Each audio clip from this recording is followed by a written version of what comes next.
राम नाम सोही जानिए, जो रमता सकल जहां। घट घट में जो रम रहा,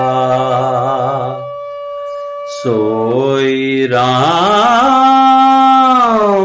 पहचान।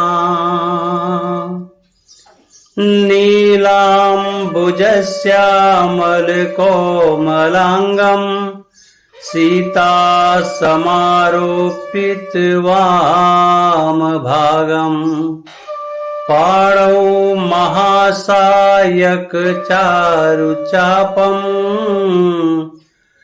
नमामि रामं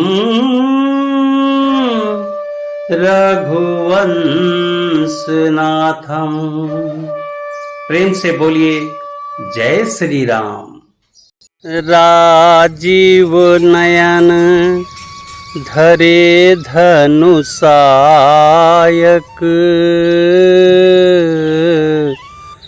भगत विपत्ति भंजन सुखदायक। मित्रों जय श्री राम।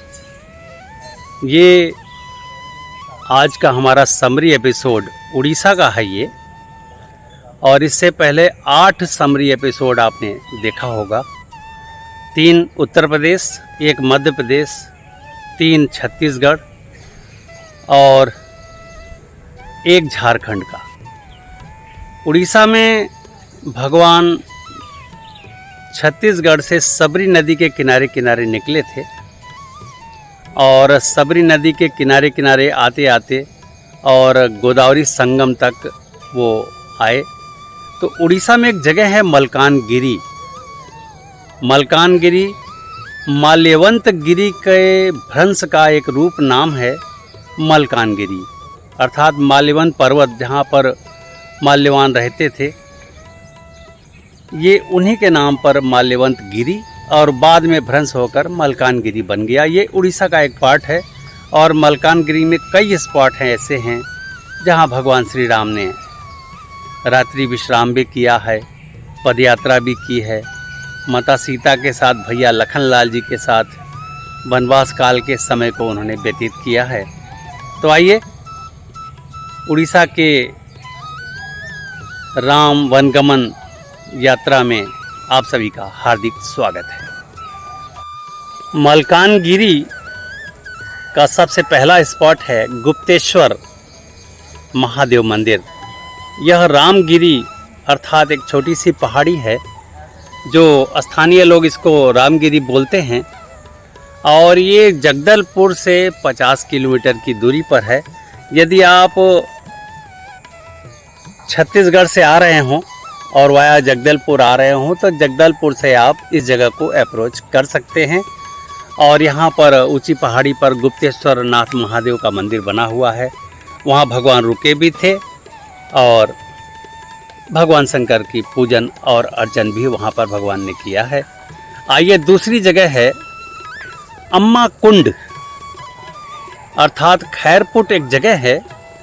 खैरपुट एक तरह का गांव है, और ये बाली मेला गोविंदपुर मार्ग के मध्य में खैरपुट गांव आता है, और खैरपुट गांव से मात्र 4 किलोमीटर की दूरी पर यह पहाड़ के ऊपर एक प्राकृतिक कुंड है। इसे अम्मा कुंड बड़े प्यार से, अम्मा अर्थात सीता जी का नाम उड़ीसा में अम्मा बोला गया, तो ये अम्मा कुंड के नाम से विख्यात एक जगह है। फिर तीसरी जगह है सीता कुंड। अम्मा कुंड से आगे आने पर लगभग 15 किलोमीटर आगे जब आएंगे तो ये सीता कुंड पड़ेगा, और सीता माँ ने यहाँ पर लोगों ने उनको ठाकुराइन कहा। भगवान राम को ठाकुर और उनकी पत्नी माँ सीता को ठाकुराइन बोला, और ठाकुराइन की तलवार बड़ी फेमस रही है। तो राक्षसों को डराने के लिए और ज़रूरत पड़ने पर उनका वध करने के लिए ठाकुराइन की तलवार के नाम से सीता जी ने तलवार यहाँ उठाया था। और ये जगह वाकई में बहुत सुंदर है। और इन सब जगहों का डिटेल वीडियो हम आपको देंगे। पहले आप समरी वीडियो का आनंद ले लीजिए कि हर प्रदेश में हमारे राम जी, भैया लखनलाल जी और माता सीता जी कहाँ कहाँ गईं, किन किन जगहों पे गईं और कहाँ कहाँ उन्होंने रात्रि विश्राम किया, स्नान किया। तो ये है मलकानगिरी के कुछ स्पॉट। अभी कुछ और स्पॉट है आपको हम बताते हैं। डोंगरी पाड़ा ये चौथी जगह है और इस जगह पर एक जगह का नाम है बाली मेला। मलकानगिरी से 90 किलोमीटर पूर्वोत्तर में ये डोंगरी पाड़ा नाम का एक बस्ती है और उसी के पहाड़ी के ऊपर भगवान राम ने बाली का वध किया था। इसलिए बाली के वध करने के कारण इस जगह का नाम बाली मेला पड़ा है। और इसके बाद मल्लिकेश्वर मंदिर, मलकानगिरी में ही ये जगह है और वहाँ एक छोटी सी नदी भी है जिसका नाम है सती। माल्यवंत गिरी का भ्रंश मलकानगिरी है, जैसा कि मैंने पहले बताया भी। उड़ीसा के आदिवासियों का ये मानना है कि किष्किंधा यहीं पर है और यहाँ भगवान राम ने भगवान शंकर की विधिवत पूजन अर्चन यजन पूजन सब किया है। तो ये जगह है मल्लिकेश्वर मंदिर। एक जगह है राम मंदिर, कोंटा से 8 किलोमीटर दक्षिण दिशा की ओर मोटू के जंगल। मोटू यहाँ का एक गांव है, कोंटा से 8 किलोमीटर आगे। वहाँ जंगल में अपने आप धरती के अंदर से धीरे धीरे करके कुछ विग्रह ऊपर उभरने लगे हैं। और जैसे कि श्री राम जी का विग्रह, माता सीता का विग्रह, लखनलाल जी का विग्रह, शंकर जी का, गणेश जी का, ये सब विग्रह आदिकाल से अंदर ज़मीन में धंसा पड़ा था और ये उभर के अब सामने आ रहा है। और यहाँ पर भक्त लोग इन सभी का मंदिर भी बनाने का प्रयास कर रहे थे, परंतु जब कभी खुदाई की जाती है तो यहाँ पर लाल रंग के सांप बहुत निकलते हैं। ये लाल रंग के सांपों का एक घर है, जिसकी वजह से खुदाई नहीं हो पाई और खुदाई जब नहीं हो पाई तो मंदिर भी नहीं बन पाया। तो यदि आप देखना चाहें तो ये राम मंदिर कोंटा से 8 किलोमीटर दूर है।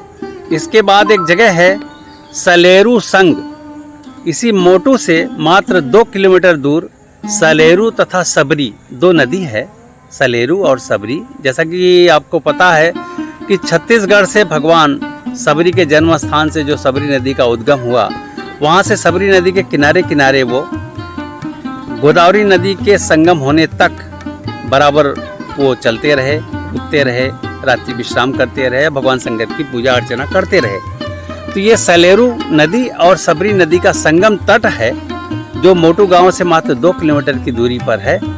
और यहीं पर सपरिवार भगवान कुछ दिन रुके और इसी संगम पर उन्होंने स्नान ध्यान किया, भगवान शंकर की पूजा अर्चना की है। तो इस तरह से ये उड़ीसा के हमारे कुछ राम वनगमन यात्रा के दौरान कुछ इस तरह के स्थान हैं जो उड़ीसा प्रदेश में है हमारे। तो उड़ीसा प्रदेश की यात्रा बहुत दुर्गम यात्रा में से है और इसको बड़ा खोजना पड़ेगा मुझे। ये अभी केवल सूचना हमें मिली है इन सब जगहों की। तो इस तरह से आप देख पाएंगे जब कभी इसका डिटेल वीडियो हम बनाएंगे। तो यहाँ काफ़ी एक तरह से तपस्या ही है भगवान राम का ये सब जगह खोजना। तो उस तपस्या को कितना हम कर पाते हैं और कितना भगवान राम हमसे करा पाते हैं, ये इस पर डिपेंड करेगा। तो चलिए, उड़ीसा प्रांत की रामगमन यात्रा का अब हम यहाँ पर समापन कर रहे हैं और अगली यात्रा हमारी आंध्र प्रदेश की ओर होगी, जो हमारा होगा एपिसोड नंबर 10। तो चलिए, अगली यात्रा में आपको लिए चलते हैं आंध्र प्रदेश। और तब तक के लिए अपने इस होस्ट केशवनाथ को आज्ञा दीजिए। नमस्कार, जय श्री राम।